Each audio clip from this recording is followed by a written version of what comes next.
दोस्तों, आपने भगवान विष्णु के बहुत से अवतारों जैसे नरसिंह अवतार, वामन अवतार, राम अवतार आदि के बारे में सुना होगा। पर क्या आप जानते हैं कि भगवान शिव ने भी बहुत सारे अवतार लिए हैं, जिनमें से एक है वृषभ अवतार। ये अवतार किसी साधारण कार्य के लिए नहीं, बल्कि भगवान विष्णु के पुत्रों का वध करने के लिए लिया गया था। आइए जानते हैं इस वीडियो में इस कहानी के बारे में।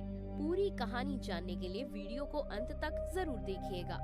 दोस्तों, शिव जी ने आखिर क्यों संहारक बनकर विष्णु जी के पुत्रों का वध किया, ये बताने से पहले हम आपको उनसे जुड़ी एक और रोचक कथा बताने जा रहे हैं। धार्मिक ग्रंथों में अनेक ऐसी कहानियां बताई जाती हैं, जिनमें भगवान शिव और विष्णु जी के संबंधों व उनके वरदानों के बारे में बताया गया है। भगवान विष्णु शिव जी को प्रसन्न करने के लिए कुछ ऐसा करते हैं जिसे सुनकर आप सब चकित रह जाएंगे। आपने जब भी भगवान विष्णु को देखा होगा या उनके बारे में सोचा होगा, तो विष्णु जी के हाथ का सुदर्शन चक्र आपको हमेशा याद आता ही होगा। पर क्या आप जानते हैं, ये सुदर्शन चक्र उन्हें स्वयं शिव जी ने जगत के कल्याण हेतु विष्णु जी को प्रदान किया था।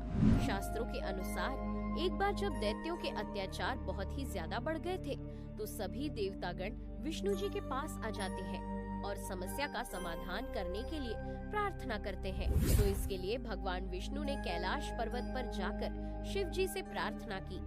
शिव जी को प्रसन्न करने हेतु भगवान विष्णु शिव जी की उपासना करते हैं। ये कोई साधारण उपासना नहीं, बल्कि शिव जी के अलग अलग 1000 नामों के साथ उनकी स्तुति की। साथ ही शिव जी के प्रत्येक नाम के उच्चारण के साथ एक कमल का फूल परमेश्वर शिव को अर्पित करते जाते हैं। पर शिव जी भगवान विष्णु की परीक्षा लेने का सोचते हैं। इसके लिए वो उनके द्वारा लाए गए 1000 कमल के फूलों में से एक फूल को गायब कर देते हैं। ये कार्य वो ऐसे करते हैं कि स्वयं भगवान विष्णु भी ये समझ नहीं पाए कि फूल कहाँ चला गया।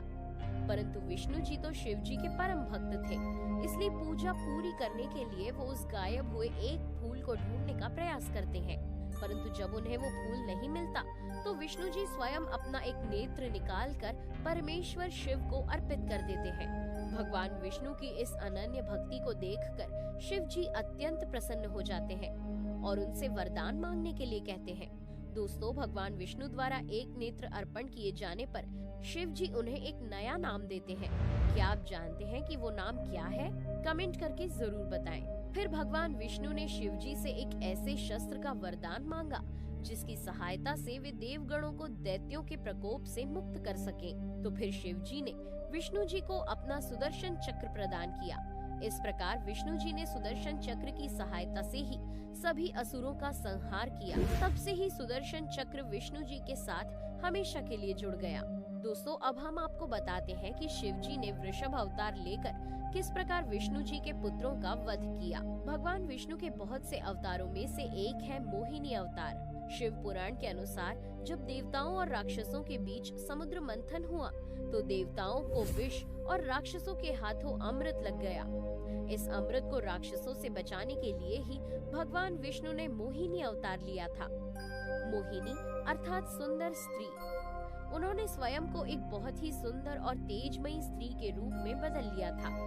उनकी सुंदरता का अंदाजा आप इस बात से लगा सकते हैं कि राक्षस तो राक्षस, बल्कि देवता भी उन पर मोहित हुए बिना नहीं रह पाते थे। फिर विष्णु भगवान मोहिनी रूपी अवतार से राक्षसों को अपने वश में कर लेते हैं, जिससे राक्षसों के हाथ में आया हुआ अमृत वो माया से अपने पास कर लेते हैं और उन्हें साधारण जल पिला देते हैं। इस तरह भगवान विष्णु राक्षसों से अमृत की रक्षा कर लेते हैं। इतनी कहानी तो आप सभी ने सुनी ही होगी, पर आप में से बहुत कम ही इसकी आगे की कहानी को जानते होंगे। आइए जानते हैं कि आगे क्या हुआ।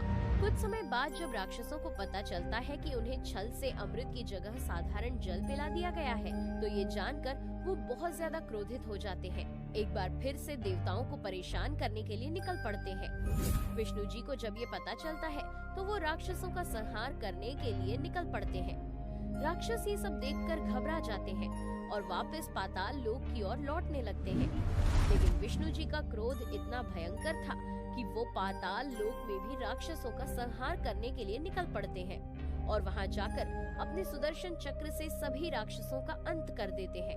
पर वहाँ जाकर विष्णु जी देखते हैं कि इन राक्षसों के अलावा वहाँ बहुत सी अप्सराएं भी हैं जो राक्षसों की कैद में थी। पर विष्णु जी के वहाँ आ जाने से वो सब आजाद हो जाती हैं। दोस्तों, आपको बता दें कि ये सब वही अप्सराएं थी जिन्हें भगवान शिव से विष्णु जी को स्वामी रूप में प्राप्त करने का वरदान प्राप्त था।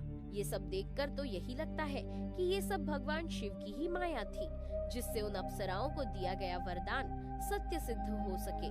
इसके बाद भगवान शिव अपनी माया से विष्णु जी को उन सभी अप्सराओं का स्वामी बना देते हैं, जिससे विष्णु जी वैकुंठ छोड़कर पाताल लोक में निवास करने लगते हैं। फिर कुछ समय बाद वो अप्सराएं विष्णु जी के पुत्रों को जन्म देती हैं। पर आश्चर्य की बात तो ये थी कि उन पुत्रों में विष्णु जी के गुण ना होकर सभी गुण राक्षसों के जैसे थे और उनकी प्रवृत्ति भी राक्षसों जैसी थी। फिर बड़े होते होते उनकी ये प्रवृत्ति और भी ज्यादा घातक होने लगी। उन्होंने अब तीनों लोकों में उत्पात मचाना आरंभ कर दिया, जिससे सभी देवता बहुत ही ज्यादा परेशान हो गए और इस समस्या को हल करने के लिए भगवान शिव जी से प्रार्थना करने लगे। जब भगवान शिव ने देवताओं की करुण वेदना सुनी तो उन्होंने विष्णु जी के पुत्रों का वध करने का निर्णय लिया और इसके लिए वो वृषभ अर्थात बैल अवतार को धारण करते हैं। फिर वो इसी वृषभ अवतार में विष्णु जी के सभी राक्षस प्रवृत्ति के पुत्रों का वध कर देते हैं। लेकिन विष्णु जी को जब ये पता चलता है कि एक मामूली से वृषभ ने उनके सभी पुत्रों को मार दिया है, तो वो अत्यंत ही व्याकुल हो उठते हैं और उस वृषभ को मारने के लिए निकल पड़ते हैं। फिर जब विष्णु जी और वृषभ अवतार में शिव जी एक दूसरे के सामने आते हैं, तो उनके बीच अत्यंत भयंकर युद्ध होता है। कोई भी नहीं जानता था कि इनमें से कौन विजयी होगा या किसकी हार होगी।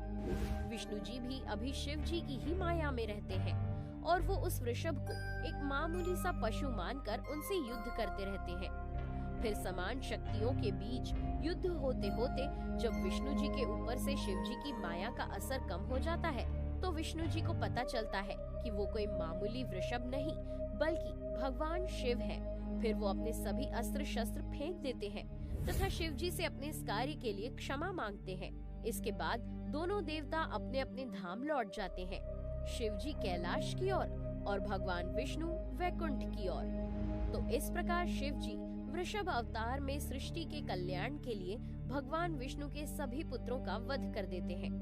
तो दोस्तों, क्या आपको शिव जी के वृषभ अवतार के अलावा किसी अन्य अवतार का नाम पता है? कमेंट करके जरूर बताइएगा।